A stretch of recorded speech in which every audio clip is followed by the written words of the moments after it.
So I don't know how many times I have to repeat myself because I'm starting to get a bit sick of it.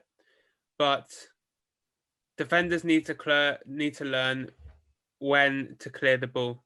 So Fabinho here coming in for Van Dijk today, and you've got 1, 2, 3, 4, 5, 6, 7 Sheffield United players in this area. You've got to get rid of the ball. There's no debate. Again, get rid of the ball. Don't care who you play for. Liverpool, Colchester, Rochdale, you get rid of the ball. I'll say it again. Now, I think he might have attempted to get rid of the ball, but use your brain here and kick the ball up in the air. Don't kick the ball straight. He didn't get any height on the ball. And it bounced off Lundstrom, I believe. And here's McBurney on the edge of the box. Now, tell me, what damage is he going to do from there? You just stand your ground and block the shot. He's either going to lay it off to the guy behind him, or he's going to try have a shot himself, right? Worst case, maybe he'll play it out wide. There'll be a runner. Yeah. You see where I'm going with this, yeah? So my point is that is on the edge of the box as well. Is there a need to make that tackle? I don't personally think so. You stand your ground, you block the shot. But Fabinho's dived in, and after VAR review is given a penalty, and that is what led to Sheffield United's goal. And that is just shocking defending from Fabinho. Not confident defending, and then they give away the penalty. And it could have been worse. So luckily they were able to fight back. Opa. Oh my God. VAR. VAR here. But there's your Liverpool line, right? There's your line of defense, okay? Got the VAR protractor out here. That's your line. I'm just using a ruler to emphasize. That is your line. So why is Robertson further back?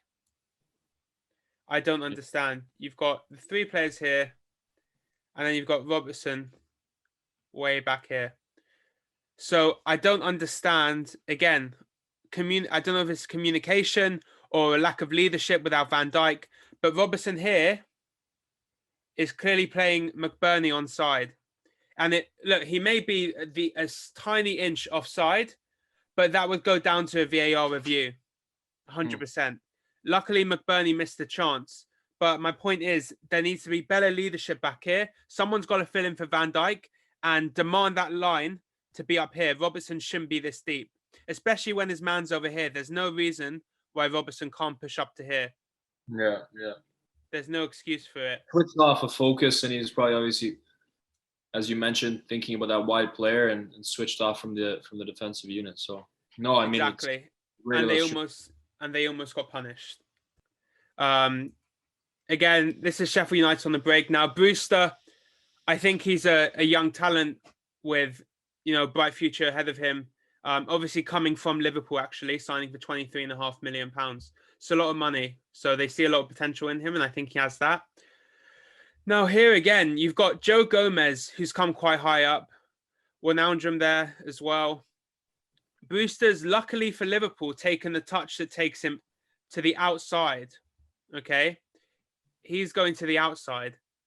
However, here, you see Berger running through here, and that could be a gap. If Brewster took a touch and was able to turn inside instead, then suddenly you've got a big run there that you'd have to track.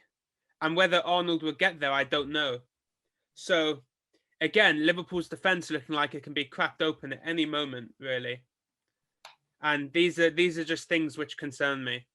You don't like to think that they have the quality that, they might obviously not get to the same level, but they'll get better as a unit with communication, with, understanding of each other. Yeah, no, exactly. But you say that, but I would take it one step further and say that I would be concerned. So unless a young player comes in and proves otherwise, you need to go get a signing as soon as possible. And it doesn't matter how much it costs you, you go and do it, because the thing you have to remember about Van Dijk is there is no guarantee Van Dijk is going to come back as the same Van Dijk we've known. These injuries, a lot of the time, have a history of players coming back and they're just not, they're kind of like a shadow of themselves. They're not the same player they once were. There's a lot of rehab involved and it takes a long time to come back. There's no guarantee he'll be back at the start of next season. These are really serious injuries. Good point. That's a good point, yeah. It's a really serious injury. And look, we all hope that he does. He's a phenomenal player and we'd love to see him back exactly. But given his age as well, he's getting close to 30. There is no guarantee he'll come back as the same player. No guarantee. You've got the same thing in basketball right now with Kevin Durant, one of the best basketball players in the NBA. He's going to be coming back from an injury whenever the season starts again. And no one really knows if he's going to come back as the same superstar player that we know. He might, and we're hoping it proves a lot of people wrong, but a lot of people are predicting that he won't be the same. And it could very well be the same story for Van Dijk. So going back to my point, I think you bring in someone who's a top talent that can, that is Van Dijk-esque. And what does that mean? It means the potential to be a leader, but also the potential to be a strong defender and a distributor. So when I hear things like Liverpool offering big money for Ben White, it doesn't surprise me because I know he's an ex-Leeds player, but no bias here, like bias aside, he is still a great player and he's got a bright future ahead of him. And Liverpool's the kind of system where he can really, really shine in terms of the way he plays as a defender. So I think Liverpool need to sign someone that they think about for a long term. So a younger player that they have long-term aspirations for without the guarantee that Van Dijk comes in there and Van Dijk can play maybe more of a mentor kind of role, showing him the ropes. Yeah. So I think you maybe think about Van Dijk with that person as a pairing going forwards. Yeah. Well, we'll see in January. Obviously, they're going to know that that's a big area for replacement. And now they got to wait. It's kind of unfortunate the timing right after the window closed. Just want to circle here. So this is Jota. He's coming to the starting lineup. And if you're going to play in Liverpool's midfield, you need to be fit. You need to be alert at all times because they're box to box. They run up and down the field. So because I just want to show what I mean. So here, he's not really aware of the guy behind him. And this is where it shows.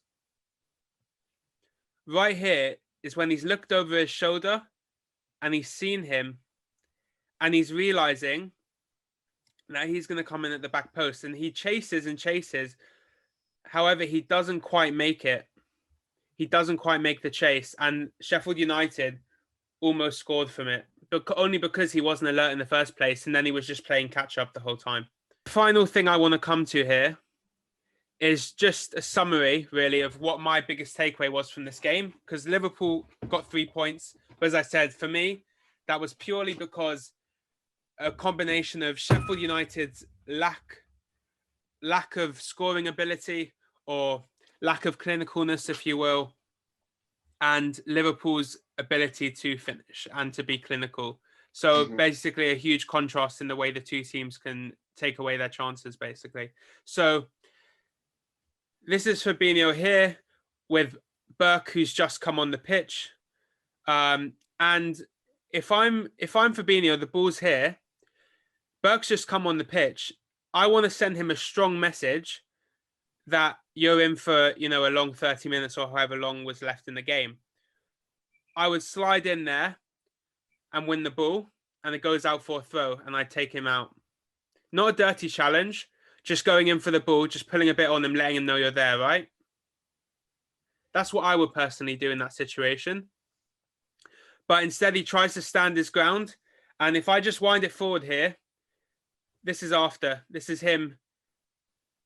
Burke blowing by him lagging behind, and Sheffield United had a chance to score. And it's just not good enough from my perspective. I just don't think it's good enough in the slightest. Yeah. And I think that really that play really summarizes it for me. You summed it up well. I think it's a probably a good time to play Sheffield United, you'd imagine. Andy Robertson, we could talk about a little bit about the penalty shout. For me, I think for the majority of people, 99% would say that it was not a handball, running motion. You could tell. Exactly. It's good to see them ruling that out. It is really, like, I'm really happy to see that, because nothing he could do. He's just in a natural. The rule is an unnatural position. Now that means you have to be doing something that is a natural, and obviously running is natural. If you jump, good luck trying to jump without swinging your arms. Do you know what I mean? So the fact that they're starting to recognize that, it's good to see.